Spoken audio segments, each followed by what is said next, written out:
नमस्कार दोस्तों, स्वागत है आपका हमारे YouTube चैनल संदेश करिए पॉइंट में। जैसा कि हम लोग पिछले पिछले 3 वीडियो हमने दिया आरआरबी एनटीपीसी ग्रुप डी का प्रैक्टिस सेशन चल रहा है। आज चौथा प्रैक्टिस सेशन है।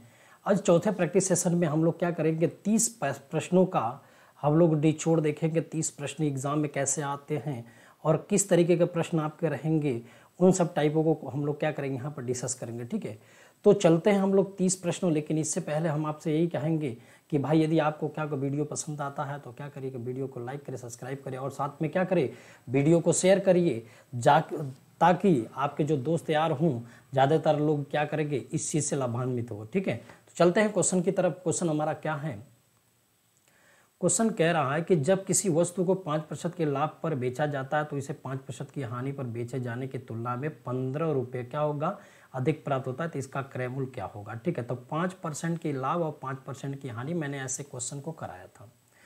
देखिए, वस्तु को 2 बार बेची गई, एक SP1 है, दूसरा आपका क्या होगा SP2 है। यदि SP1 में 5% यदि लाभ हो रहा है तो 105% पे बेचा जा रहा था। SP2 में क्या 5% हानि, तो क्या होगा 95% में बेचा जाएगा। तो इस तरीके से बताए, दोनों के विक्रय मूल्य में कम और अधिक होने का अर्थ होता है। देखिए, यदि विक्रय मूल्य में कम और अधिक यदि बात होती, कहीं भी कम अधिक की बात, तो उसका डिफरेंट होता। तो डिफरेंट हमारे यहाँ क्या होगा 10% है, और 10% पर हमारे पास क्या होगा 15 है। तो 100% पर आपका कितना होगा, आपका 10 गुना दिखाई दे रहा है ना। यहाँ क्या होगा 10 गुना दिखाई दे रहा है, तो इसका मतलब इधर भी क्या होगा 10 गुना कर लीजिएगा, तो कितना आ जाएगा, ये 150 हो जाएगा। इतनी बात समझ में आ रही है, कोई दिक्कत नहीं ना है, कुछ भी करना नहीं था। 5% लाभ 105, 5% हानि क्या होगा 95, क्योंकि 100 रुपये का हम सामान, जो भी कास्ट प्राइस हमारे पास क्या है 100 रुपये है। यदि 100 रुपये का कास्ट प्राइस है तो उस पर हम लोग क्या करेंगे, 5% लाभ होगा तो 105, 5% हानि होगा तो 95 हो जाएगा। उनके बीच का डिफरेंट आपका क्या होगा 15 रुपये के बराबर था। ठीक है ना, आगे नेक्स्ट क्वेश्चन देखते हैं। अगला क्वेश्चन कह रहा है कि एक रेलगाड़ी 20 सेकंड में एक खंभे को पार करती है और यह 5 किलोमीटर घंटा की चाल से विपरीत दिशा में आ रहे एक साइकिल को 18 सेकंड में पार करती है। ठीक है, तो रेलगाड़ी की चाल क्या होगी। एक चीज ध्यान रखिएगा, यहाँ पर जो आपके पास दे दिया था, कोई भी रेलगाड़ी है एक खंभे को पार करते तो 20 सेकेंड में पार करती है, और यह 5 किलोमीटर घंटा के चाल से विपरीत दिशा में आ रहे एक साइकिल को क्या 18 सेकेंड में पार करती है, तो रेलगाड़ी की चाल क्या होगी। ठीक है, अब यहाँ पर देखिएगा, छोटा सा बात है। यदि एक रेलगाड़ी खंभे को पार करती है तो उतनी लंबाई को तय करेगी L, और आपके पास क्या होगा, टाइम कितना लिया 20, तो रेलगाड़ी वह है। जब रेलगाड़ी वही है तो उसकी स्पीड हमारी क्या होगी, नहीं एक मिनट लंबाई निकाल लेंगे। लंबाई व्यक्ति को पार किया, खंभे को पार किया, तो लंबाई सेम हो जाएगी, लंबाई सेम हो जाएगी। ठीक है, जब लंबाई सेम होगा तो लंबाई बराबर क्या होगा, रेलगाड़ी की चाल भी हो गया, और समय कितना ले रहा था 20 सेकेंड। ठीक, और मैं भी किलोमीटर प्रति घंटा में ही रख लेता, सॉरी मीटर प्रति सेकेंड में मान लेता हूँ, या फिर इसको किलोमीटर घंटा में ही मानते हैं भी, क्योंकि दोनों में आपका क्या हो। दूसरी स्थिति में ये कह रहा है कि एक रेलगाड़ी है, यदि अपने उसके विपरीत दिशा में जा रहे व्यक्ति को पार करते, इसका मतलब चालों का योग हो जाता है। कोई भी दो गतिमान होते एक दूसरे के विपरीत दिशा में होते तो चालों का क्या योग होता है। ये 18 सेकेंड हुआ। ये भी किलोमीटर प्रति घंटा मैंने माना कि भी हमारा क्या हो, किलोमीटर प्रति घंटा में। चूंकि लंबाई हमारे पास क्या होगा सेम हो जाएगा, क्योंकि एक ही रेलगाड़ी है, तो इस तरीके दोनों आपस में बराबर हुआ, तो भी इंटू 20 हो जाएगा, बराबर क्या होगा भी प्लस 5 इंटू क्या होगा 18 हो जाएगा। तो 2 दहाइयाँ हो जाएगा, 2 9 18 हो जाएगा। यहाँ से 10 भी हो जाएगा, और यहाँ क्या होगा 9 भी हो जाएगा, प्लस 9 5 45 हो जाएगा। तो भी बराबर क्या होगा 45 किलोमीटर प्रति घंटा हो जाएगा। क्यों ऐसा किया मैंने, क्योंकि इधर भी किलोमीटर घंटा, इधर भी किलोमीटर घंटा, दोनों आपस में क्या होगा बराबर रहेंगे, सेम सेम है तो कट जाते, इसलिए हमारा क्या होगा यहाँ पर 5/18 का गुणा करने की कोई आवश्यकता नहीं। यदि आप 5/18 का गुणा भी करते हैं तो लेफ्ट और राइट दोनों में 5/18 गुणा करते तो आपका क्या होगा कट जाता। ठीक है ना, तो नेक्स्ट क्वेश्चन अब देखते हैं। ये आपका क्या स्पीड कितनी थी 45 की हो गई थी। ठीक है, नेक्स्ट क्वेश्चन। अगला क्वेश्चन कह रहा है कि यदि x-1 और x प्लस अथवा y+2 बराबर 7 है तो x और y का मान क्या हो ज्ञात कीजिए। देखिए, इक्वेशन हमारे पास एक ही है, और आपके पास इक्वेशन हमारे पास क्या है एक है, और यहाँ पर x और y 2 आपका है, तो ये आपका क्या ऑप्शन मेथड से लगा लेते हैं। 12 में से 1 गया क्या होगा, देखिए 12 में से 1 गया 11 होगा। अब 16 में 2 जोड़ेंगे तो 18, 11 18 का स्क्वायर रूट हमारे 7 नहीं आएगा, इसलिए नहीं होगा। समझे ना? एक बार देख लेते हैं। देखो यहाँ 12 में से 1 गया, क्या होगा? 11 होगा, है ना। अब 12 + 2 कितना होगा? 13 होगा। ठीक, नहीं हो पाएगा स्क्वायर रूट से। अब 8 में से 1 गया, क्या होगा? 7 होगा। देखिएगा 8 में से 1 गया 7 होगा, और 5 में 2 जोड़ेंगे तो 7, इसका स्क्वायर रूट 7 आ जाएगा ना। यही हमारा क्या होगा? उत्तर हो जाएगा। ठीक है, नेक्स्ट क्वेश्चन। 1 घंटे में एक नाव धारा की दिशा में 11 किलोमीटर प्रति घंटा 11 किलोमीटर या धारा की विपरीत दिशा में 5 किलोमीटर जाती है, तो शांत जल में नाव की चाल क्या होगी? यहाँ पर कुछ मिस्टेक है भाई। 11 किलोमीटर प्रति घंटा होना चाहिए। 11 किलोमीटर हो गया, प्रति घंटा होना चाहिए। यहाँ भी क्या हो गया? 11 किलोमीटर प्रति 11 किलोमीटर प्रति घंटा होना चाहिए था। तो इस तरीके से देखेगा, यदि शांत जल में नाव की चाल यदि आपको निकालना हो, शांत जल में नाव की चाल,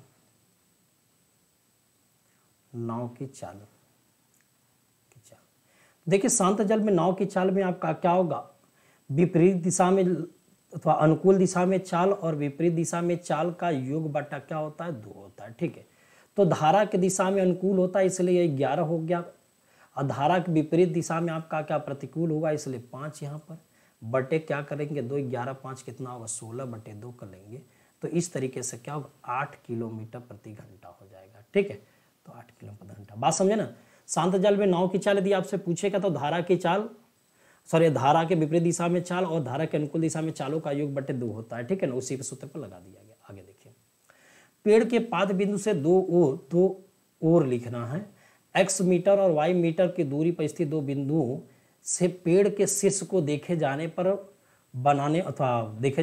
बनने वाले उन्नयन कोण अल्फा और बीटा है, और अल्फा और बीटा का जो योगफल हमारे पास है, अल्फा और बीटा का जो योगफल हमारे पास दे दिया है 90 है, तो पेड़ की ऊंचाई क्या होगी? एक चीज ध्यान रखिएगा, ये हमारे पास पेड़ है,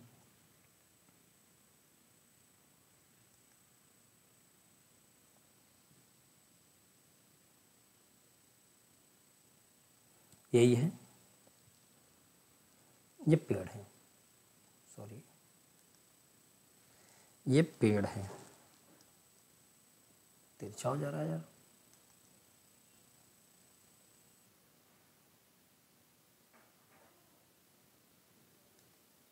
ये आपका पेड़ बना है, ठीक, और पेड़ के इस साइड भी आपका है और इस साइड भी आपका 2 पॉइंट है, ठीक। इस साइड में आपका क्या होगा, यहां से देखा गया जो भी कोण आया, और इस साइड से हमने देखा था जो भी हमारे पास उन्नयन कोण हुआ, इसको मैंने अल्फा बोल दिया और इसको क्या दिया, बीटा बोल दिया, ठीक। और यहाँ से ये जो पाद से यहाँ तक की दूरी को मैंने x मान लिया और यहाँ से यहाँ तक की दूरी को मैंने y मान लिया।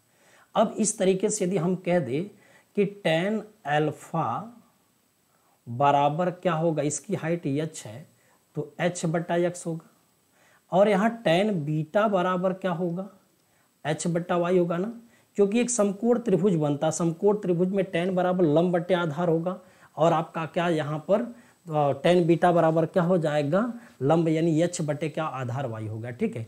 अब यदि हम दोनों को हम लोग क्या करें, मल्टीप्लाई कर लेते हैं, तो दोनों को जब मल्टीप्लाई h बटा क्या x हो गया इंटू h बटा क्या होगा y होगा, बराबर क्या होगा tan अल्फा होगा इंटू tan बीटा होगा, ठीक। एक चीज ध्यान रखिएगा, जब अल्फा और बीटा का जो योगफल हमारे पास है वो कितने के बराबर होगा, 90 डिग्री, यानी कि जब एक दूसरे के कोटि पूरक होते हैं तो इनकी जो वैल्यू होती है वो आपका 1 हो जाता है। तो ये h² बटे क्या xy बराबर क्या होगा 1 के, तो h² बराबर क्या हो जाएगा xy के। तो इस तरीके से हाइट जो होगी उसका स्क्वायर रूट नहीं हो जाएगा, ठीक है। वैसे भी आप जानते रहिएगा, इसको इस तरीके से याद रखे रहिएगा, किसी भी आपका क्या इसमें हाइट एंड डिस्टेंस में कोई भी वस्तु है, उस वस्तु के दोनों तरफ कोई पॉइंट है, उस पॉइंट से हम लोग क्या करेंगे, उस जो भी आपका खंभा या कुछ भी आपका है पेड़ वगैरह, तो उसको देखने पर जो उन्नयन कोण बनते हैं, उन उन्नयन कोण यदि एक दूसरे के क्या होगा पूरक होते हैं, तो उसकी जो हाइट होती है, उनके बीच के जो डिस्टेंस हमारा था उसके पाद बिंदु से, उनका मल्टीप्लाई का स्क्वायर रूट निकाला जाता है, ठीक है। यही आपका है। अगला देखिए, करा 2 वाहन एक ही समय में क्रमशः P और Q नामक स्थानों से क्रमशः Q और P की ओर अपना क्या कर रहा है, जा रहा है, ठीक है। चलना शुरू करते हैं। एक दूसरे को पार करने के बाद वे क्रमशः 7/2 घंटे और 18/7 घंटे में अपनी अपनी यात्रा पूरी करते हैं। यदि दूसरे की आपकी स्पीड दे दिया है 70 है तो पहले की स्पीड क्या होगी? एक चीज ध्यान रखिए, इस सूत्र को ध्यान रखिएगा कि जब दो गतिमान वस्तुएं किसी भी स्थान से गतिमान होते हैं, जब दो गतिमान वस्तुएं किसी भी स्थान से क्या करते हैं? गतिमान होते हैं, और ये आपस में जब मिल लेते हैं, जब आपस में यहाँ मिल लेते हैं, मिलने के बाद ये अपने अपने गंतव्य स्थान पर जाते हैं। इसको जाने में यानी पहले वाले को 7/2 घंटे लगा और दूसरे वाले को पहुंचने में 18 क्या करता है? 7 घंटे लग रहा है। तो जो आपके पास स्पीड होती है, जो आपके पास स्पीड होती है, उस स्पीड का जो आपके पास जो स्पीड यहाँ आ रही है, तो स्पीड जो आपके पास होगी, तो स्पीड का जो रेशियो आपके पास होगा, उनके जो समय हमारे पास है, उनके समय के व्युत्क्रमानुपात का स्क्वायर रूट होता है। बात समझ में आई? तो इस तरीके से आप बताइए, दूसरा का हमारे पास टाइम क्या है? 18 क्या होगा? 7 है, 18/7। और पहला जो पॉइंट हमारे पास है 7 क्या होगा? 2 हो गया। और इसका हमें क्या करना? Square root. अब पहले की स्पीड दे दिया है कितना? दूसरे की स्पीड दिया, सॉरी, दूसरे की स्पीड दिया है, तो दूसरे की पहले की स्पीड हमारा v1 है, दूसरे की स्पीड आपका क्या? 70 हो गया। ठीक, v1 ने भी ही मान लेते हैं, ठीक है ना। चलिए, जब दो गतिमान वस्तुएं एक दूसरे के विपरीत दिशा में गतिमान होते हैं, मिलने के बाद एक दूसरे से क्या करते हैं? अपने अपने गंतव्य स्थान पर जब पहुंचते हैं, तो जब अपने अपने गंतव्य स्थान पर पहुंचते हैं, तो जो हमारे पास टाइम होती है, उस टाइम का जो समय ले रहे हैं, तो उनके समयों का क्या होगा? स्क्वायर रूट का व्युत्क्रमानुपात उनके स्पीड के अनुपात के बराबर होता है। अब यहाँ पर देखिए 18 दूनी के 36 होता है, ठीक है। तो इस तरीके से आप ये देखिएगा, v/70, 18 दूनी के 36 हो जाएगा, 36 का स्क्वायर रूट हमारे पास 6 आएगा, 7×7 49, 7×7 का स्क्वायर रूट 7 होगा, इसको 10 हो जाएगा। तो इस तरीके से जो भी की वैल्यू हो गई कितना हो जाएगी? 60 हो जाएगी।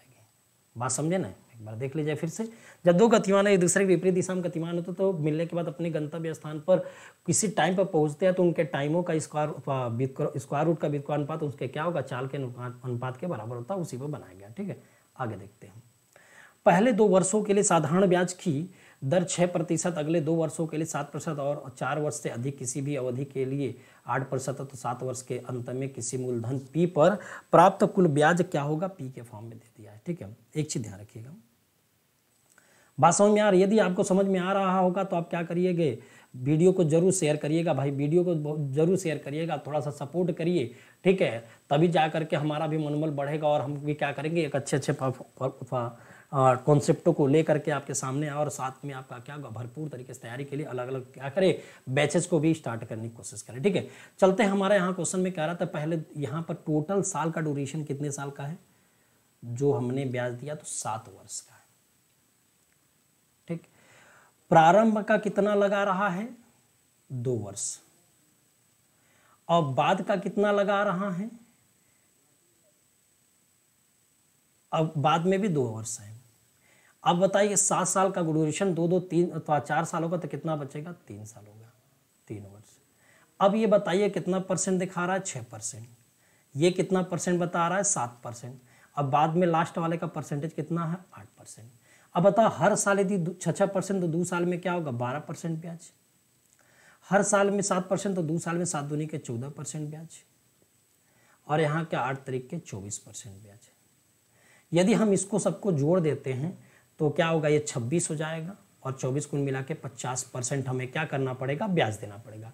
यदि 50% ब्याज देना पड़ेगा तो आपसे ब्याज पूछा है, तो ब्याज आपका क्या दिखाई दे रहा है? यदि हम 50% ब्याज कर रहा है ना, तो मूलधन का हम लोग क्या करेंगे? 50% ब्याज निकालेंगे, तो 1/2 आ जाएगा ना। तो इस तरीके से P बाई क्या हो जाएगा? 2 आपका क्या वैल्यू हो जाएगा? P/2 हो जाएगा। बात समझे ना? तो टोटल ड्यूरेशन क्लियर हो गई। 7 का क्या 2 2 3 में बट गया है। अब उसके बाद टोटल ब्याज निकालिए, ब्याज 50% जो मूलधन का होगा, तो उस तरीके से 1/2 निकल के आएगा। ठीक है, नेक्स्ट क्वेश्चन।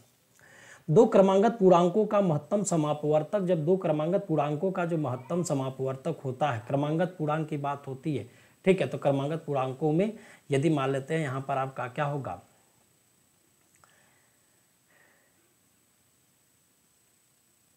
0 और 1, क्रमांगत पूर्णांक तो यहाँ भी होगा यार।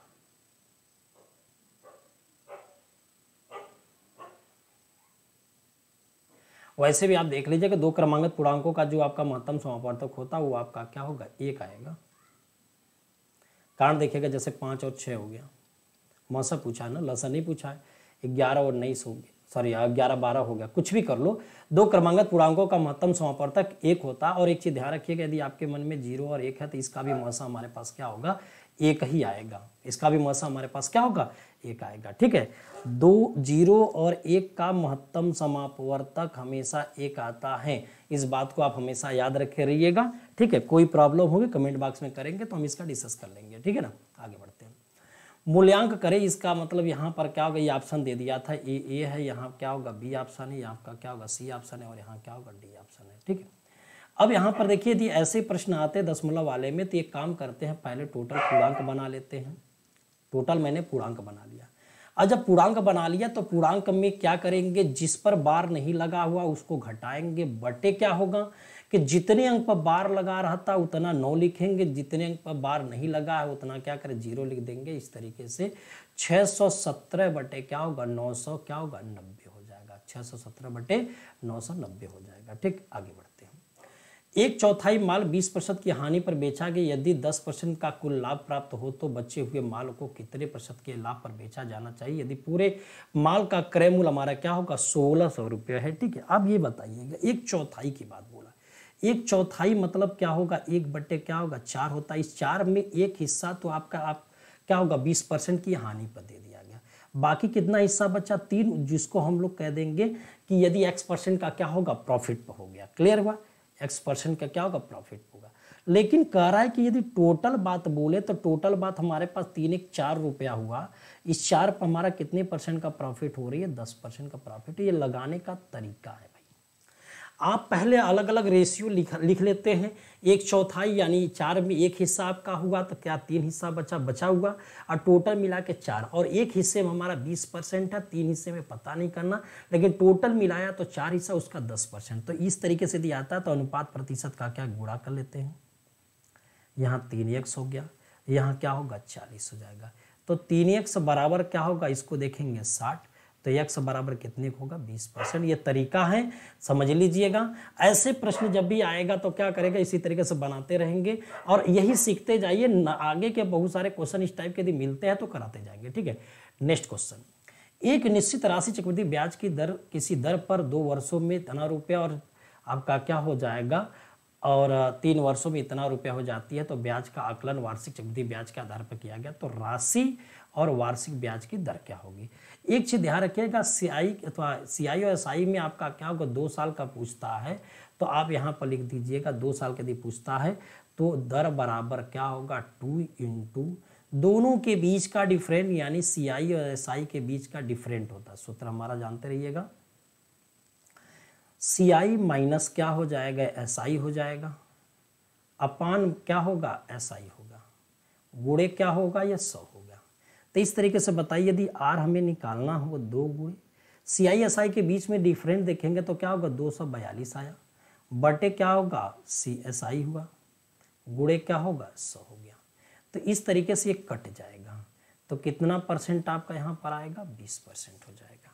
कितना % आ जाएगा 20% आपका क्या होगा ब्याज मिल जाएगा। ठीक है, तो इसका अर्थ हो गया कि यदि 20% ब्याज मिलेगा, गड़बड़ हो गया का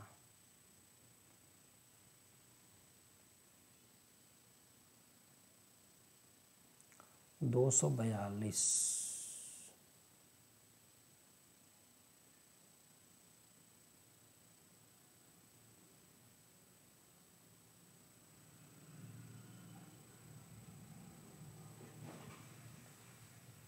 242 आ रहा है। हाँ ठीक है ना, ये 20% आपका क्या होगा, लेकिन कहीं से गड़बड़ हो रहा है।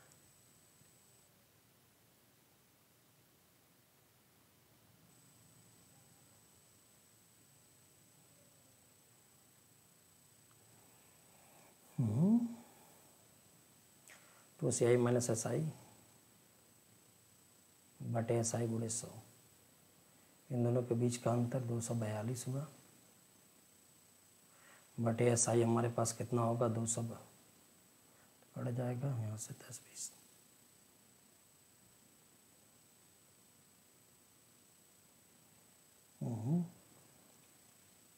यही तो होगा। चलिए देखते हैं, एक मिनट बस। ये तो सूत्र है, नहीं तो हम उससे भी बना लेते हैं भैया, जस्ट परेशान मत होइए। अभी तो उसका डिटेल हम बता देते हैं, हो सकता है कि कहीं कुछ गड़बड़ हो। चलिए, तो यहाँ पर आपका क्या हो जाएगा, देखिएगा, यदि 2420 रुपये हमारा 2 साल का है। अच्छा, ये एक मिनट, एक निश्चित राशि चक्रवृद्धि ब्याज की किसी दर पर 2 वर्षों में 2420 रुपया और 3 वर्ष में इतना। सॉरी ये आपका क्या हो गया, SICI की बात नहीं, चक्रवृद्धि ब्याज ही है। तो 2 साल में आपके पास कितना दिखा रहा है, 2420 रुपया, कन्फ्यूजन हो गया। 3 साल में आपका 2600 क्या होगा, 62 रुपया। तो अब बताइए, इसके बीच में 1 साल का अंतर है ना। जब 1 साल का अंतर है तो डायरेक्ट हम लोग रेशियो निकालते हैं, तो क्या होगा, 242 होगा, बटे क्या होगा, 2400 क्या होगा, 20 गुणे क्या होगा, 100 हो गया। तो इस तरीके से हमने देखा कि यहाँ पर रेट जो आपके पास आया वो 10% का आया।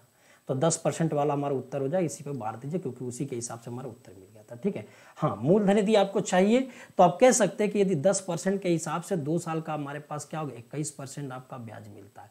10% के हिसाब से 2 साल का ब्याज 21%, तो उस समय क्या होगा, मिश्रधन कितना हो जाएगा, 121 हो जाएगा। तो उस दशा में आपका क्या 2420 रुपये हुआ। तो एक पर हमारे पास क्या हो जाएगा, 20 रुपये हो जाएगा। तो 100% पर आपका निकाल लीजिए, तो 100% पर हमारे पास कितना होगा, ये 2000 हो जाएगा। 100% पर आपका कितना हो जाएगा, 2000 हो जाएगा। ठीक है, नेक्स्ट क्वेश्चन अगला कर रहा है कि इसमें से किसका क्षेत्रफल सबसे कम होगा। 1 इकाई भुजा वाले समषष्ठभुज का, 1 इकाई त्रिज्या वाले एक वृत्त का, और 24 करड़ी में 12 इकाई वाले भुजा का। अब हमें क्या करना, क्षेत्रफल निकालना है। चलिए, समषष्ठभुज का क्षेत्रफल होता है करड़ी में 3/4 भुजा घाते, सॉरी 6 करड़ी में 3/4 भुजा घाते 2 होता है। तो इस तरीके से आप निकालेंगे। इसको थोड़ा सा छोटा करना है तो कर सकते, 2 तिहाई 6 होगा, 2 दूनी के 4 होगा। तो आप यहाँ से लिख सकते हैं, यही आपका क्या होगा, यहाँ 3 बचाना, तो 3 करड़ी में 3, अब बटे क्या बन जाएगा, 2 हो जाए, क्योंकि 1 का वर्ग हमारा क्या होगा, 1 ही आता है। ठीक है, अब 1 इकाई त्रिज्या वाले वृत्त की बात कर रहा है। तो 1 इकाई त्रिज्या वाला वृत्त यदि बात कर रहा है तो पाई यानी 22 बटे क्या होगा, 7, आर स्क्वायर यानी 22 बटे क्या होगा, 7 आ जाएगा, पाई आर स्क्वायर होता है। और वर्ग की बात कर रहा है तो वर्ग में क्या भुजा घाते 2 होता है, 24 करड़ी में क्या होगा, 12 का हम लोग स्क्वायर कर लेते हैं। भुजा घाते क्या होता है, 2 होता है ना, 24 करड़ी में 12 का स्क्वायर कर लेते हैं। तो ऑलरेडी 24 का 576 हो गया, ये बहुत ज़्यादा बड़ा हो जाएगा, ये 12 हो गया। क्लियर, ये तो सबसे बड़ा हो गया। क्लियर हुआ। 1 इकाई भुजा वाले समषष्ठभुज का क्षेत्रफल हमारा 3 करड़ी में 3।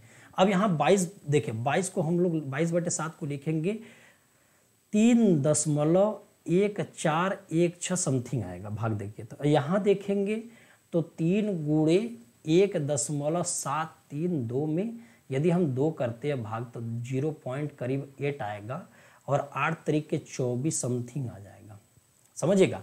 तो अब बताइए, सबसे आपका कम में कम क्या होगा, 1 इकाई भुजा वाला समषष्ठभुज है, तो 1 इकाई भुजा वाला क्या होगा, समषष्ठभुज हो जाएगा। ठीक है, बात समझे ना।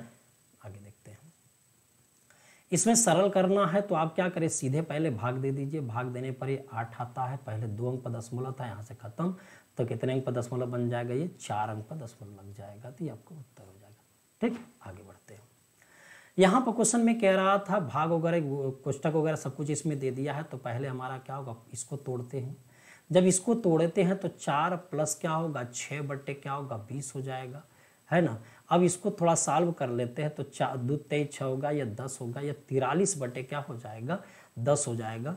तो अब यहाँ देखिएगा, 7 भागे 11 में से 5 गया क्या होगा, 6 भागे 5 में से 1 गया क्या होगा, 4 भागे, यहाँ क्या होगा, 10 चौके 40, 3 43 बटे 10 हो जाएगा। क्लियर हुआ। अब यहाँ से देखिएगा, कुल तो भाग ही है, 7 बटे, ये टोटल भाग हो जाएगा ना, यहाँ पर देख लीजिएगा, सॉरी। तो यहाँ से 7 भागे क्या होगा, यहाँ पर देखिएगा 6, इसका उल्टा 1/4, इसका उल्टा 10/43, ये सिस्टम है यहाँ पर, है ना। भाग को जब गुणे में बदलते हैं तो अगला वाला क्या व्युत्क्रम बन जाता है। तो 2 तेई 6, 2 दूनी के 4 हो गया। अब हमारे पास क्या मिला, ये 7 डिवाइडेड बाई है, फिर क्या बना है 10 तेई 30 बटे 3 दूनी के क्या होगा 6 और 3 चौक 12 क्या होगा 13 हो गया, 136 हुआ। ठीक, अब यहाँ पर यही बात आ जाएगी 7 गुणे 136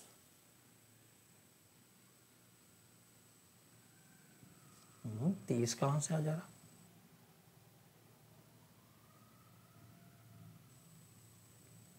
अच्छा 1 मिनट 2 पच्चे क्या होगा 10 हो जाएगा, 5 तेई 15 हो जाएगा। 1 मिनट देखिएगा, इसमें ये तो कन्फर्म होगा 6 बटे 20 हो जाएगा, 3 बटे 10 हो जाएगा, 3 बटे 10 हो जाएगा, 10 चौके 40 3 43 हो जाएगा। यहाँ फिर भाग है, फिर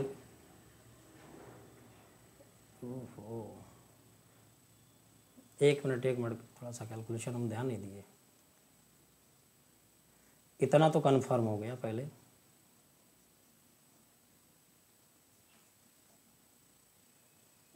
एक मिनट भैया, चले देखते हैं। यहाँ पर कन्फर्म होगा 10 3 30 43 हो जाएगा। तो लेकिन देखिए थोड़ा सा ना ध्यान दीजिएगा, हमारा मझला कोष्ठक बड़ा कोष्ठक दोनों चल रहा है। 7 भागे 11 में से 6 5 क्या होगा, ये 6 ठीक है, डिवाइडेड बाई मझला कोष्ठक को पहले सॉल्व करेंगे। तो यहाँ 4 भागे, अब यहाँ से जो सॉल्व करेंगे 43 बटे 10 था। अब पहले मझले कोष्ठक को सॉल्व करें, 7 भागे 6 डिवाइडेड बाई, अब मझला कोष्ठक जब सॉल्व होगा तो यहाँ क्या हो जाएगा 4 गुणे 10 बटे 43 हो जाएगा, ये चीज हुआ। अब यहाँ से ये क्या बनेगा 60 डिवाइडेड बाई 6, तो 40 हो जाएगा, यहाँ पर ना गुणे क्या हो जाएगा 43 ऊपर हो जाएगा 40 नीचे हो जाएगा, तो 3 हो जाएगा यहाँ, और यहाँ क्या हो जाएगा 20 हो जाएगा। अब बात यहाँ पर आती है ऐसे 7 डिवाइडेड बाई 43 का 100 क्या होगा 36 हो जाएगा, बटे क्या होगा 20। अब यहाँ गुणा कर लेते हैं तो उल्टा चला जाएगा, इसको छोटा भी कर सकते हैं, 7 दूनी 14 10 हो जाएगा, 70 वाला कहीं है, कहाँ से गड़बड़ हो जा रहा है।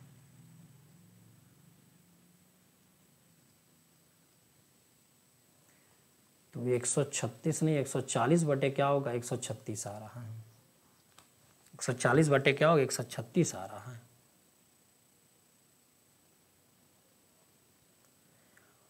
देख लीजिएगा, शायद यही आएगा, कहीं से मिस्टेक लग रहा है, नहीं समझ में आ रहा है दिमाग में। कह रहा कि किसी राशि और एक निश्चित एक निश्चित साधारण ब्याज की दर पर एक निश्चित समय के बाद उस राशि पर प्राप्त मिश्र धन का अनुपात 4:5 है, और 3 और वर्षों बाद यह अनुपात 5 संबंध क्या हो जाएगा 7 हो जाएगा। ठीक है, आइए देखिएगा, बात यहाँ पर करा ब्याज की दर। तो देखिएगा ये प्रिंसिपल आपके पास है, ये अमाउंट हमारा A1 है, जहाँ पर 4 कितना था 5 था, क्लियर है। फिर उसके बाद कह रहा है कि 3 साल के बाद ये 5 कितना हो जाएगा 7 हो जाएगा। अब ये बताइए मूलधन और मिश्रधन के बीच में जो रेशियो हमारे पास आ रहा है, मूलधन और मिश्रधन के बीच में पहले देख स्टार्ट हुआ, कोई भी हमारा टाइम रहा होगा एक निश्चित समय में, मूलधन यदि 4 है तो मिश्रधन हमारे पास 5 आ गया था। फिर यहाँ पर कह रहा था यदि 5 है तो कितना बन जा रहा है 7 बन जा रहा है। कुछ गड़बड़ लग रहा है, क्या है यार। आइए एक बार देख लेते हैं कहीं से, क्योंकि यहाँ पर टाइपिंग में कुछ गड़बड़ी लग रही है। अब यहाँ पर देखिएगा, अब मूलधन तो हमारे पास तो सेम ही रहेगा, यदि 4 यहाँ 5 तो कैसे तो अलग अलग होगा, तो इसलिए हम लोग क्या कर लेते हैं पहले इनको बराबर कर लेते हैं। ठीक है, पहले इनको क्या कर लेते हैं बराबर कर लेते हैं। फिर से देखिए, जहाँ मूलधन 4 था और यहाँ मूलधन 5 है, तो कहाँ से अथवा होगा, क्योंकि पैसा तो वही है, तो इसका मतलब मूलधन हमारा बराबर होगा, समय चाहे जो भी हो जाए। तो 4 से 5 हुआ है ना, तब इसको बराबर करने के लिए यदि मैं इसमें 5 का गुणा कर लेता तो यहाँ भी मैं 5 का गुणा किया, और इसमें मैं 4 का गुणा किया तो यहाँ भी मैंने 4 का गुणा कर लिया। तो इस तरीके से हमारे पास ये 25 रुपया होगा, ये 25 हो जाएगा, और यहाँ पर 7 चौक क्या होगा 28 हो गया। क्लियर हुआ। अब ये कह दिया गया कि 25 से 28 ये 3 हुआ ना। अच्छा, ठीक सर। अब 25 रुपया मिश्रधन था, अब ये क्या होगा 30 रुपया होगा। तो 3 रुपया हमारा बढ़ा कि नहीं। अब कितने में बढ़ रहा है 3 वर्ष में। 3 वर्ष में 3 रुपया ब्याज मिला तो 1 वर्ष में 1 रुपया ब्याज मिलेगा। जब 1 वर्ष में 1 रुपया ब्याज मिलेगा तो रेट बराबर क्या होगा, पहले हमारे पास 25 रुपये था, जिसमें से 1 रुपया ब्याज परसेंटेज निकाल लेते तो कितना होगा 4%। फिर से समझ लीजिए प्रश्न में, समझिए प्रश्न हम भी थोड़ा सा दिक्कत हो गई थी। किसी राशि और यहाँ पर जो दिया है और एक निश्चित साधारण ब्याज की दर पर एक निश्चित समय के लिए उस मिश्रधन उसका प्राप्त मिश्रधन का अनुपात इतना था। राशि हमारे पास सेम है, लेकिन पहले कंडीशन में दर और समय हमारा चेंज था, लेकिन दूसरी कंडीशन में कह रहा है कि समय हमारा 3 साल आगे बढ़ा दिया। मतलब कि अब ये धनराशि जो ये हमारे पास थी ये 3 साल में अब कितना हो जा रहा है इसको देखना पड़ेगा, तो 28 हो जा रहा है। लेकिन मूलधन हमारा सेम है, तो इसका मतलब यहाँ पर 4 था, यहाँ 5 था, तो इसको बराबर करने के लिए 5 4 को गुणा करेंगे तो यहाँ 20 हो गया, यहाँ 25 यहाँ 28 हो जाएगा। तो यहाँ पर देखिए 3 साल में 3 रुपया ब्याज, 1 साल में 1 रुपया ब्याज, तो रेट बराबर क्या होगा 1 बटे मूलधन गुणे 100 हो जाएगा। तो मूलधन किसको अब डिनोट करने लगा, ये वाली धनराशि आपका क्या हो जा रही है, मूलधन का काम करना चालू कर दिया। ठीक है ना। चलिए, कह रहा है कि 20 पुरुष 6 दिन में 56 मीटर दीवार बना सकते हैं, तो 20 पुरुष 6 दिन में किस काम को कर रहे हैं 56। तो यहां ध्यान रखिएगा ग्रुप दिन बटा वर्क, यहां क्या होगा ग्रुप ये W1 दिन और बटा क्या होगा वर्क। तो 20 पुरुष 6 दिन में किस काम को 56 काम को, तो 35 पुरुष 3 दिन में किस काम को करने की बात कर रहे हैं, पता करना है। ठीक, तो अब यहां से देखिएगा 3 दूनी का क्या होगा 6 हो जाएगा। यहाँ क्या होगा 4 पंजे 20, 14 चौके क्या होगा 56 होता है। 5 सत्ते क्या होगा 35 हो जाएगा। 2 सत्ते क्या होगा 14, 7 सत्ते 49 मीटर हो जाएगा। देखिएगा क्वेश्चन मार्क बराबर 7 गुणे 7 49 मीटर हो गया। क्लियर है। चलिए नेक्स्ट क्वेश्चन। अगला क्वेश्चन हमारे पास कह रहा है कि एक संख्या को 15 से विभाजित करने पर शेषफल 12 प्राप्त होता है, दूसरी संख्या को 5 से विभाजित करने पर शेषफल 2 प्राप्त होता है। उन संख्याओं का योग को 5 से विभाजित करने पर शेषफल क्या प्राप्त होगा। एक चीज ध्यान रखिएगा, कोई भी एक संख्या ए है उसमें यदि हमने क्या किया 15 से विभाजित किया गया तो शेषफल हमारे पास क्या होगा 12 आया। ठीक, और कोई दूसरी संख्या है उसको मैं 5 से डिवाइड किया तो शेषफल मेरे पास यदि 2 आया। ठीक है ना, शेषफल क्या आया 2 आया। बात समझ में आई। तो यदि उसके योगफल में हम लोग क्या दें, योगफल में किसका भाग दे 5 का भाग दे तो शेषफल हमारे पास क्या आएगा। अब एक चीज दिमाग पे रखिएगा, अच्छे एक छोटा सा बात ध्यान रखिए, यहाँ डिवीजर जो हमने जिससे डिवाइड करने की बात किया वो कितना है 15 है। डिवाइड करने वाले की जब बात हम लोग कर रहे हैं तो वो कितना है ये 15 है, ये कितना है 15 है। और यहाँ डिवाइड करने वाली बात हो रही थी कितना है 5 है।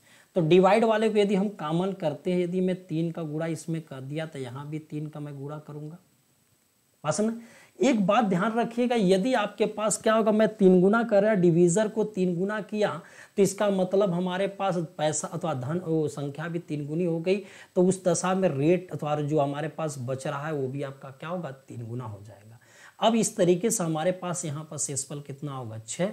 अब ये कह रहा है कि 12 और 6 मिला करके, देखिए अब ये बात क्लियर हो गई ना। अब आप थोड़ा सा एक बात समझिए, किसी भी संख्या में किसी नंबर का हम लोग भाग देते हैं तो जो शेषफल हमारे पास प्राप्त होता है, यदि संख्याओं को जोड़ा गया तो शेषफल को आप जोड़ दीजिएगा, संख्याओं को घटाया गया तो शेषफल को घटा दीजिएगा, गुणा किया गया तो गुणा कर लीजिएगा, वर्ग किया गया तो वर्ग, घन किया गया तो घन, यन घात किया गया तो यन घात करिएगा। बात समझ में आ रही। अब हम लोग यहाँ पर बस यही चीज़ है, क्यों मैं इसको बराबर किया, क्योंकि एक चीज ध्यान रखिएगा, नियम हम जब भी पढ़े हैं तो उसका जो डिवीज़र जो भाग देने वाला नंबर है वो हमेशा क्या होता है, सेम होना चाहिए। यहाँ 5 है, यहाँ 15, इसलिए 3 का मैं ऊपर नीचे गुणा कर लिया तो आप 15 यहाँ भी हो गया, यहाँ 3 भी हो गया। तो इस तरीके से रिमाइंडर मेरे पास क्या होगा, इसका 3 गुना हो जाएगा। क्लियर हुआ। अब बात यहाँ पर आती संख्याओं को यदि हम जोड़ देते हैं, जब संख्याओं को जोड़ते हैं तो इसका मतलब रिमाइंडर को हम जोड़ते हैं तो 12 और 6 कितना होगा, 18। लेकिन एक चीज़ बात ध्यान रखिएगा, 18 में यदि मैं 5 का भाग देता हूँ तो 18 में 5 का मैं भाग दूं, क्योंकि 18 5 से क्या होगा, बड़ा, इसलिए मैं भाग दिया, 5 × 15, तब शेषफल मेरे पास कितना बच गया, 3। तो यही हमारा उत्तर हो जाएगा। ठीक। यदि आपको और चीज़ें देखना तो नंबर सिस्टम वाले वीडियो में जाके देख लीजिएगा। ठीक है। अब आइए देखिए, ये भी बहुत अच्छा प्रश्न है और एग्जाम को ध्यान में रखते हुए गजब का ये प्रश्न है। बस थोड़ा सा दिमाग लगाएंगे एकदम आसान हो जाएगा। बस दिमाग लगाने की बात हो रही है बस, ठीक है ना।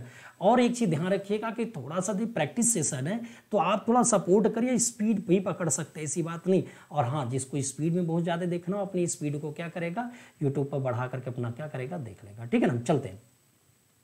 हाइट हमारे पास ये जो 30 सेंटीमीटर ऊंचाई वाला कोई भी शंकु हमारे पास, ये शंकु की बात कर रहा है, ये हमारे पास क्या होगा, शंकु की बात हो रही है।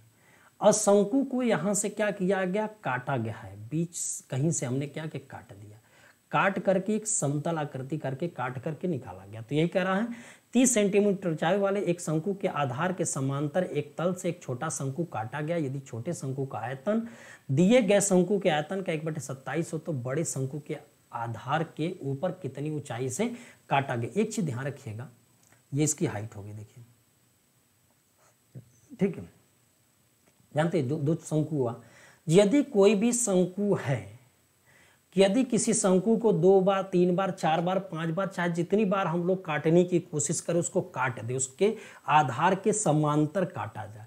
जब आधार के समांतर यदि काटा जाता है तो इसका जो अथवा आयतन होगा, छोटा शंकु V1 और बड़ा शंकु V2 है ना, उसका आयतन। तो छोटा का यदि 1 है तो बड़ा का क्या होगा, 27 है।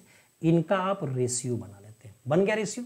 अब यहां से जब रेशियो बना देंगे तो यदि हाइट का यदि रेशियो निकालना हो, हाइट का रेशियो निकालना हो तो इसका इस घन रूट निकाल लेते। ये सिस्टम आप हमेशा क्या करिएगा, जानते रहिएगा। यह तरीका है, किसी भी शंकु को यदि समांतर तल से काटा जाता है तो उनके आयतनों का घनमूल उसके क्या होगा, ऊंचाई या क्या कर देते हैं, रेडियस के भी अनुपात के क्या होगा, बराबर होता है। तो इस तरीके से यहाँ 1 और यहाँ क्या बन जाएगा, 3। क्लियर हुआ। अब बताओ टोटल बड़ा वाला शंकु के हिस्सेदारी कितनी है, 3 है, और 3 में टोटल उसकी हाइट कितनी है, 30 है, तो 1 में कितना होगा, 10। तो ये वाला जो छोटा वाले है तो वो भी क्या होगा, 10 होगा। देखिए, अब यहाँ से यहाँ तक आपको पता चल गया कि यहाँ से जो यहाँ तक आपका है तो ये आपका 10 हो गया, और यहाँ से यहाँ तक की जो वैल्यू आपके पास आई है वो 30 है। तो बताओ ये वाली एरिया कितना, लंबाई कितनी होगी, 30 - 10 कर देंगे तो कितना आएगा, 20। यही हमारा क्या होगा, उत्तर हो जाएगा।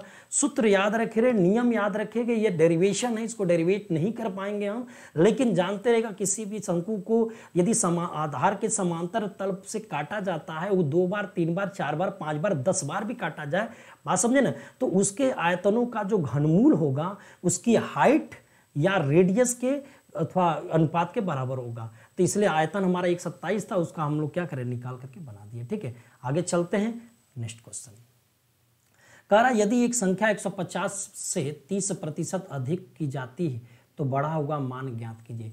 तो 150 कोई संख्या में 30% आप बढ़ा देते हैं तो 15 × 45 हो जाता है। 15 × क्या होगा, 45 हो जाता है। तो बढ़ा हुआ मान ज्ञात कीजिए। तो कितना बढ़ा है, 15 × 45 हो जाएगा बढ़ा हुआ मान। लेकिन हाँ, अंतिम यदि पूछता यानी कुल पूछता तो क्या कर देते कि 150 था, फिर इसमें 45 आप जोड़ते तो 195। लेकिन आपसे पूछा केवल बढ़ा हुआ मान, तो कितना बढ़ा हुआ है, 45 बढ़ा हुआ है। ठीक, आगे चलते हैं। अगला क्वेश्चन हमारे पास कह रहा है, अगला क्वेश्चन कह रहा है कि यदि छोटी से छोटी संख्या ज्ञात कीजिए जिसे 4 अंकों की सबसे छोटी संख्या में जोड़ा जाने पर संख्या क्या होगा, इतना से विभाज्य हो जाए। ठीक है, अब बताओ 3, 4, 5 और 6। तो यदि इन सबसे डिवाइड होने की बात करें तो इसका एलसीएम निकाल लेते हैं। तो 3 4 5 का 3 4 5 6 का एलसीएम निकालेंगे तो 3 4 5 6 का एलसीएम 60 आ जाएगा ना। ये जो 60 हमारा है इसमें इससे किसको डिवाइड करेंगे? 99,900। तो अरे 4 अंकों का सबसे क्या होगा, सॉरी छोटी बोला है ना, 4 अंकों की सबसे छोटी संख्या लिखना हो, 1 लिखिएगा, बाकी क्या होगा 3 ठो 0। तो 60 एक कम आपका क्या होगा 60 बच जाएगा 40, फिर 400 6 बार में चला जाएगा 360, फिर बच जाएगा 40 होगा। ठीक है, बात कह रहा है क्या जोड़ा जाए, बताओ।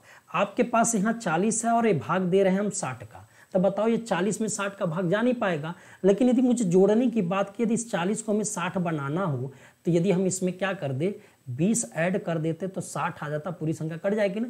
तो इसका अर्थ यही हुआ कि हम लोग क्या करेंगे, कितना जोड़े। जब जोड़ने की बात करता है, जोड़ना की बात करे, जब भी हमारा क्या हो जोड़ने की बात हो, ठीक है, जोड़ना हो तो यदि जोड़ने की यदि बात होती है तो जिससे भाग देते, जो आपका क्या भाजक माइनस शेष कर लीजिएगा, हर जगह काम करेगा। तो 60 माइनस 40 कर लीजिएगा 20। वैसे जनरली सब लोग देख के बता ही दिए थे कि कितना आएगा। ठीक, आगे बढ़ते हैं। लीला अपनी पुत्री से 24 वर्ष बड़ी थी, उनकी आयु का अनुपात 23 संबंध क्या था 11 था। वर्तमान में 23 संबंध 11, इनके बीच का अंतर कितने हुआ 12। ये जो अब 12 में लीला अपनी पुत्री से 24 वर्ष बड़ी थी, इसलिए 12 पे 1 24 थी, 1 पर 2 हो गया। तो लीला की बात है 23 दूनी का क्या होगा 46 वर्ष होगा। ये आराम से क्वेश्चन है, तम आसान क्वेश्चन बना लेंगे। ठीक, अब आते हैं इसमें क्वेश्चन में। ठीक, अब यहाँ पर क्या ये भी सिंप्लीफिकेशन का क्वेश्चन है आपका।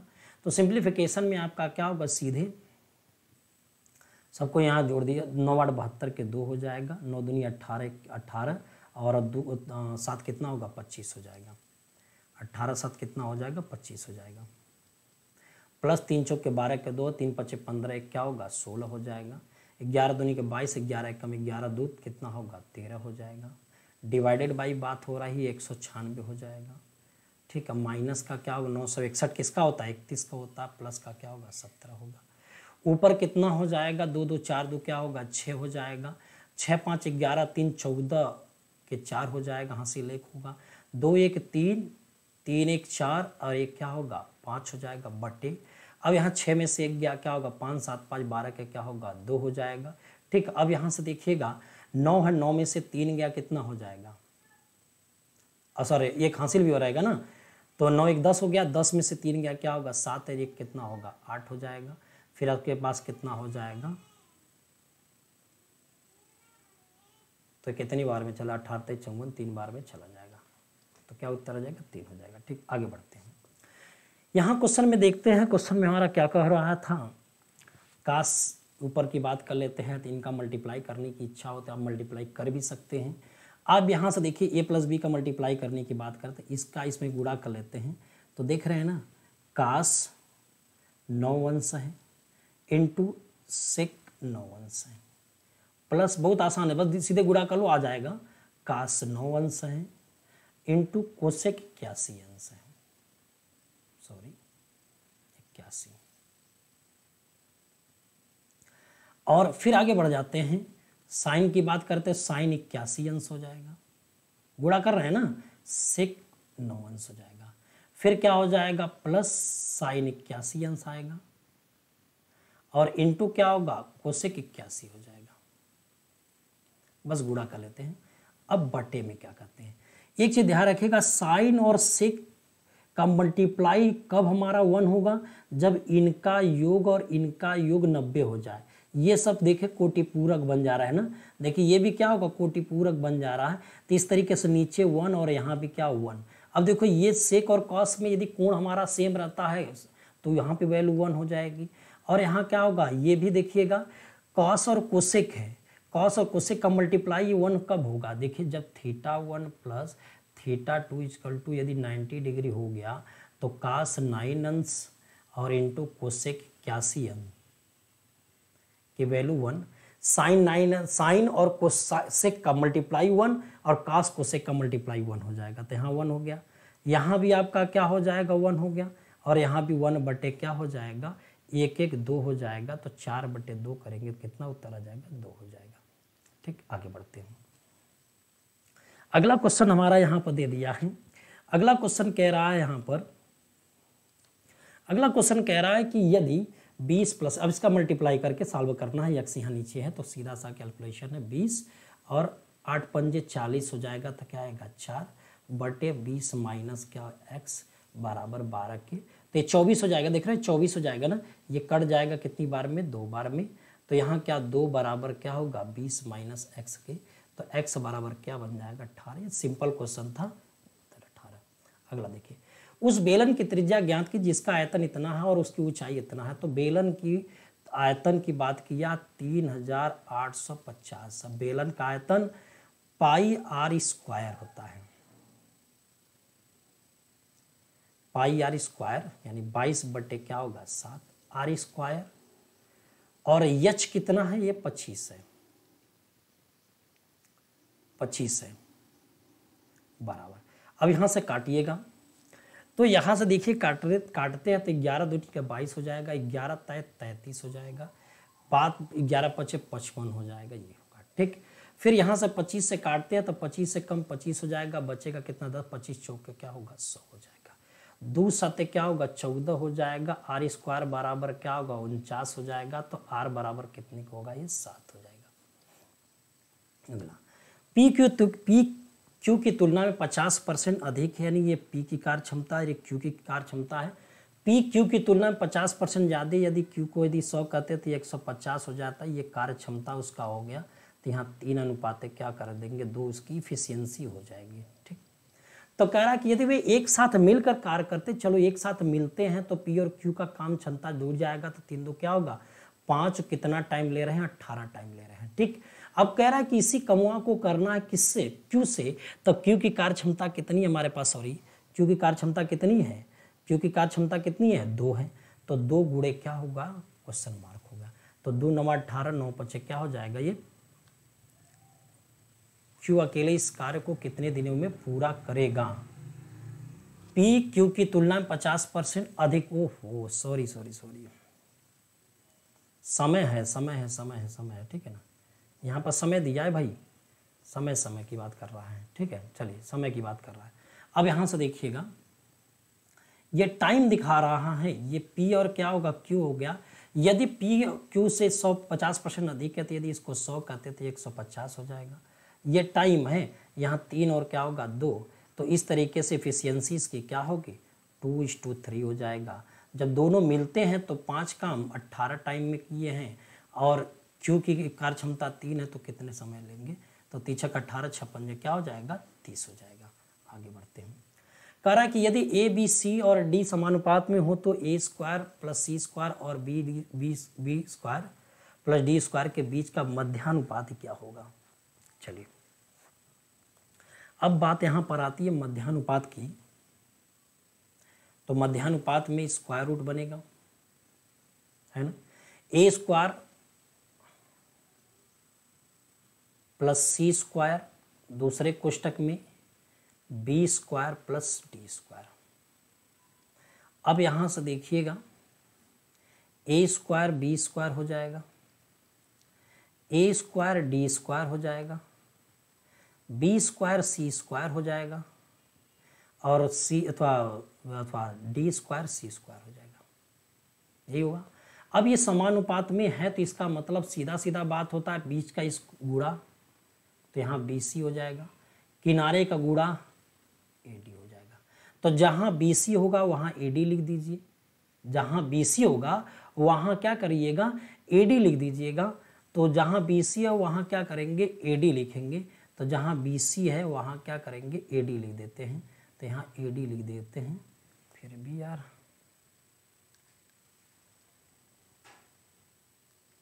सही है,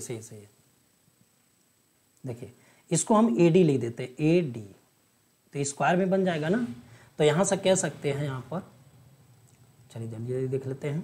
तो यहाँ पर ये हुआ कि A square B square plus A D, और यहाँ A D 2a D plus D square C square.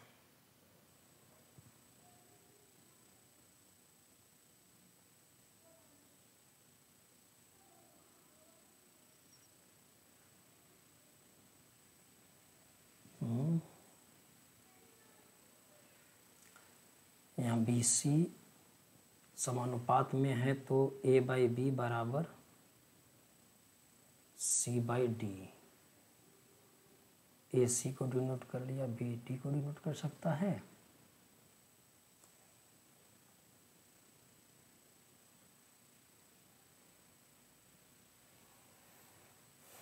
A C square B D square.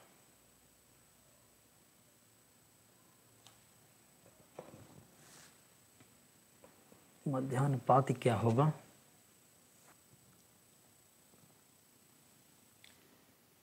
ए और डी की बात हो रही है, बी और सी की बात हो रही है।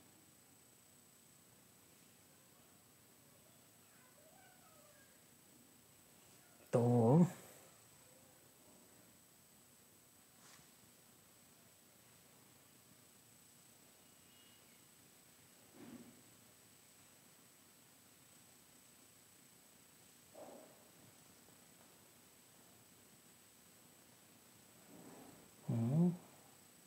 बी सी बराबर ए डी है तो बस इतना तो मिल ही रहा है। यहाँ 2AD बहुत ज़्यादा होगा और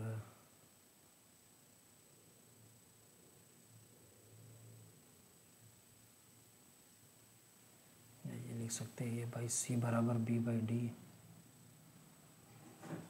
सी और डी एक दूसरे के बराबर हुए तो जहाँ सी है वहाँ डी लिखें।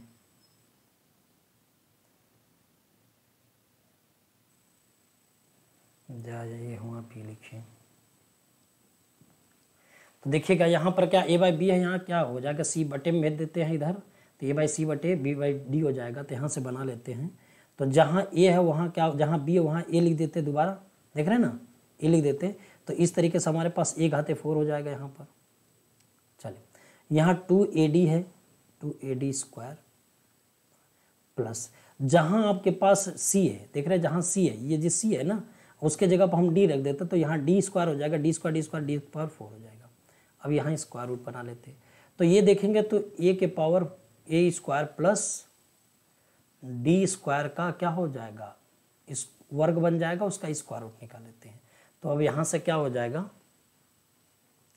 ए स्क्वायर प्लस डी स्क्वायर बन जाएगा। ए को हमने क्या बोला था, ए गुणे बी हो जाता तो ए बी बन जाएगा यहाँ से, और सी के जगह 2 बार देखें ना, ए गुणे, यहाँ पर नहीं दिखाई दे रहा होगा, यहाँ पे देखिएगा मेरे पास क्या रिजल्ट आया, मेरे पास यही रिजल्ट आया कि ए स्क्वायर और डी स्क्वायर। थोड़ा समझिएगा, पहले तो हमने इनको तोड़ा, गुणा किया, गुणा करने के बाद ये फॉर्म आया, फिर ए बाई बी बराबर सी बाई डी होता है समानुपात में, तो इसको इधर भेजा और सी को इधर और बी को ऊपर, तो ए बी को डिनोट करने लगा, सी और किसको डिनोट करने का, डी को। तो जहाँ जहाँ हमारे पास बी था वहाँ ए लिखा, तो यहाँ ए स्क्वायर और ए स्क्वायर मिला के ए के पावर 4 हुआ। 2AD स्क्वायर जैसे रहता है ऐसे रखिए, जहाँ सी है वहाँ डी रख दीजिए तो डी स्क्वायर हो जाएगा। तो डी स्क्वायर डी के पावर 4, तो ए स्क्वायर, इसको ए स्क्वायर का whole square plus 2AD square, इसको सॉल्व करके तो ये फॉर्म में बनेगा, इसका स्क्वायर रूट ये चीज़ आ गया। अब हम यहाँ पर कह सकते हैं ए गुणे ए अब प्लस डी गुणे क्या होगा डी। तो अब बताओ ए को क्या बोले थे, बी बोले थे एक जगह ना, तो यहाँ ए बी हो सकता है, और जहाँ यहाँ पर क्या बोले थे सी लिखते थे तो क्या होगा सी डी हो जाएगा। डी देखो, डी के जगह पर क्या होगा सी, तो यहाँ डी के जगह पर क्या होगा सी हो जाएगा, सी डी हो जाएगा। तो ये हमारा उत्तर हो जाएगा। ठीक है, नेक्स्ट क्वेश्चन। अगला कह रहा है कि यदि ए और बी संपूरक है, संपूरक मतलब क्या, 180 अंश होगा। संपूरक मतलब 180 अंश, कॉस ए कॉस बी माने साइन ए साइन बी, तो कॉस ए प्लस बी हो जाएगा। तो कॉस ए प्लस बी यानी कॉस 180 अंश हो जाएगा। और जब कॉस 180 अंश की वैल्यू माइनस का क्या होता है 1 होती है, तो कॉस 180 की वैल्यू माइनस का 1 होती है। ठीक है, आगे देखिए। अगला क्वेश्चन हमारा क्या है, DI पे क्वेश्चन है, निम्नलिखित साढ़े 7 कॉलेज दे दिए हैं, है ना, ABCDEFG 7 कॉलेज हैं, जिसमें पाठ्येतर क्रियाकलापों में दे दिया गया 1 3 4 अथवा 1 2 3 4 दे दिया है। तो क्वेश्चन में आपका कह रहा था थोड़ा सा ये गड़बड़ है, ठीक, उठाने में। तो कह रहा क्रियाकलाप 3 से संबंधित आंकड़ों की माध्यिका, 3 का माध्यिका बताना है। तो माध्यिका के लिए हमारा क्या होगा, पहले तो टोटल पद हमारे पास कितने थे, 7, माध्यिका निकालना है तो 7 + 1/2 कर लीजिएगा, क्या होगा 8/2, यानी कि चौथे पद में आना चाहिए, चौथा पद। तो चौथा आना चाहिए, चौथे स्थान पर आना चाहिए। तो बताओ चौथे स्थान पर क्या है कि माध्यिका का सिस्टम कहता है उसको आरोही क्रम में या अवरोही क्रम में कहते हैं। तो मैंने पहले छोटे से फिर बड़े की तरफ भाग रहा हूँ। तो पहले छोटे से यदि मैं बड़े की तरफ भाग रहा हूँ तो सबसे छोटा हमारे पास क्या होगा, 3 वाले में देखेंगे तो 65 है सबसे छोटा, तो पहले स्थान पर ही आएगा। दूसरे स्थान पर 75 हुआ, फिर तीसरे स्थान पर क्या होगा 130 हुआ, और चौथे स्थान पर देख रहे हैं कि 100 क्या होगा 53 हो गया। तो ये चौथे स्थान वाला उत्तर हमारा हो जाएगा। माध्यिका कैसे निकालते हैं, पहले टोटल पद देख लेते हैं, टोटल पद कितने थे, 7 कॉलेज है इसलिए 7 पद हुए। तो माध्यिका निकालना तो 7 + 1/2 कर लेंगे तो 8/2, यानी क्या होगा चौथा पद हमारा यहाँ होगा। अब चौथा पद क्रियाकलाप 3 वाले में देखेंगे, 3 वाले को हमारे पास जो दिया था यहाँ पर 3 वाला में, यहाँ 3 वाले में पहले तो उनके जो आंकड़े दिए उनको आरोही क्रम या अवरोही क्रम में बदलेंगे। तो हम उसको लिखने के वजह हम लोग क्या करें, उसी पर नंबरिंग कर लेते हैं। तो पहले सबसे छोटा हमारा क्या 65 हुआ, दूसरे के नंबर में 75 आएगा, तीसरे के नंबर में 130 और चौथे नंबर 153। हमसे चौथा ही तो पूछ रहा था, चौथा हमारा 153 हो गया। ठीक है, आगे बढ़ते हैं। कह रहा है कि यहाँ पर जो पीछे का जो आंकड़ा हमारे पास, तो उसी आंकड़े की बात है, यहाँ बना नहीं है। दूसरा और 1 के छात्रों की कुल संख्या का अनुपात, तो दूसरे में टोटल कितने हैं और आपके पास पहले में कितने हैं उसको हम देख लेते हैं। तो दूसरे में और पहले में टोटल देख लेते हैं। देखिएगा दूसरे की बात हो रही है, तो दूसरा हमारा क्या 100, 200, 3 2 5 1 6 1 7 1 8 1 9, 900 हुआ कि नहीं, 900 हुआ ना, बोलिए 300 4 3 अथवा 3 3 6 3 900, यानी दूसरा वाला जो हमारे पास होगा वो दूसरा वाला जो दूसरे वाले में कितना आ रहा था 900 आ रहा है। और पहले वाले में देखना है तो पहले वाले में देख लेते हैं।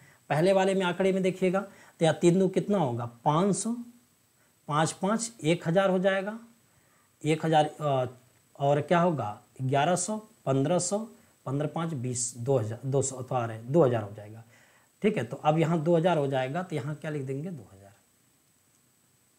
तो रेशियो निकालते हैं तो कट जाएगा, तो 9 संबंधे क्या बन जाएगा 20 हो जाएगा। बात समझे, 9 संबंधे 20 हो जाएगा। ठीक है, तो आज के सेशन को हम लोग आज खत्म करते हैं। ये हमारा 30 प्रश्न थे। इस चीज अथवा 30 प्रश्न में आपने क्या सीखा, इस बात को थोड़ा सा क्या करें गहन अध्ययन करिएगा, और जो चीज़ें बताई जा रही हो वो आप क्या निरंतर उसको तैयार करते जाइए। यदि वीडियो अच्छा लगा तो क्या करिए ज़्यादा से ज़्यादा लोगों को शेयर करिए, और कोई भी समस्या होती कमेंट बॉक्स में कमेंट जरूर करें, जिससे कि अपनी कमी हो या कुछ भी हो तो मैं उसको क्या करूँ सुधार लूँ। ठीक है, तो आज का सेशन कंप्लीट करते हैं। ओके, धन्यवाद। ठीक है ना, जो भी आपका होगा अपना प्रॉब्लम बताते रहिएगा। ठीक है, चलिए।